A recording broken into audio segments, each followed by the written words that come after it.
Alléluia. Amen. Que Dieu soit béni. Amen. Je n'ai rien de supérieur à vous. Au contraire, vous êtes tous supérieurs à moi.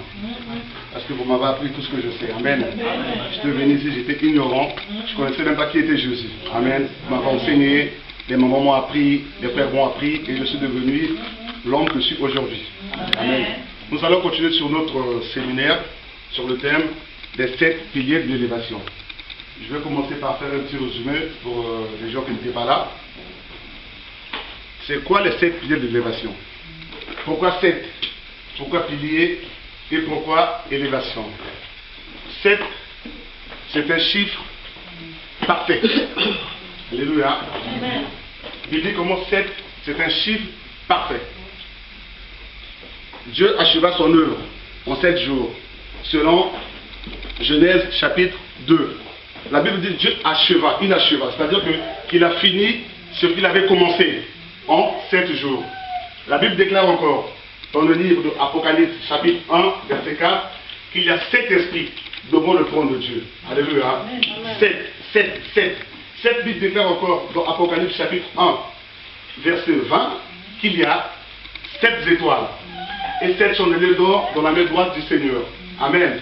7, c'est le chiffre de l'élévation. Si vous allez même plus loin, dans le livre de Juges, chapitre 16, verset 19, l'histoire de Samson.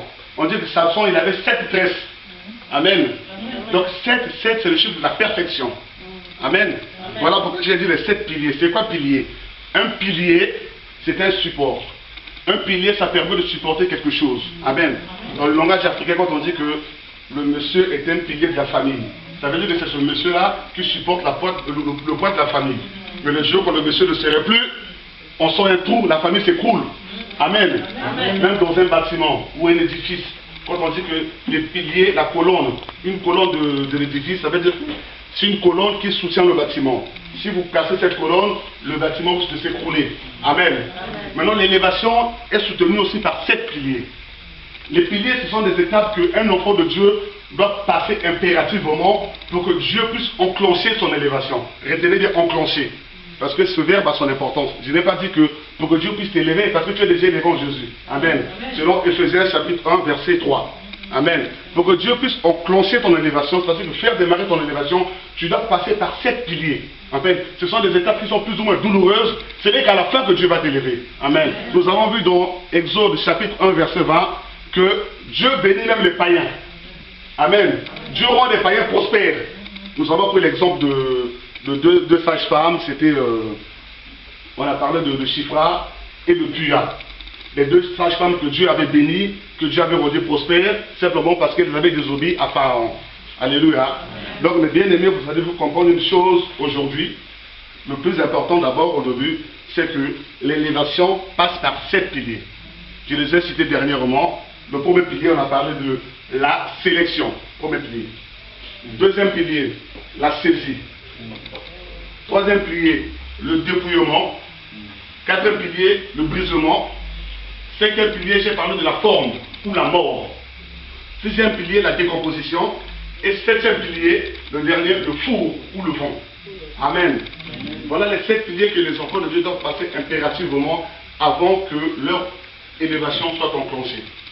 Donc ça, c'est un peu le résumé du dimanche 19. Amen. Bon, partons dans le livre d'Éphésiens. Éphésiens, chapitre 1, verset 3. Éphésiens, chapitre 1, verset 3. Ce qui trouve, vous pouvez lire. Éphésiens, chapitre 1, verset 3.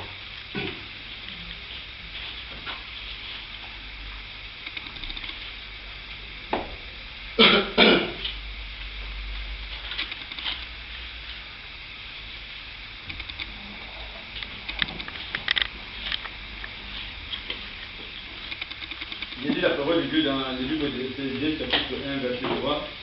Béni soit Dieu, le Père de notre Seigneur Jésus-Christ, qui nous a bénis de toutes sortes de bénédictions spirituelles dans les célestes en Christ. Amen. Amen. Le Seigneur dit, béni soit le Dieu et Père de notre Seigneur Jésus-Christ, qui nous a bénis de toute bénédiction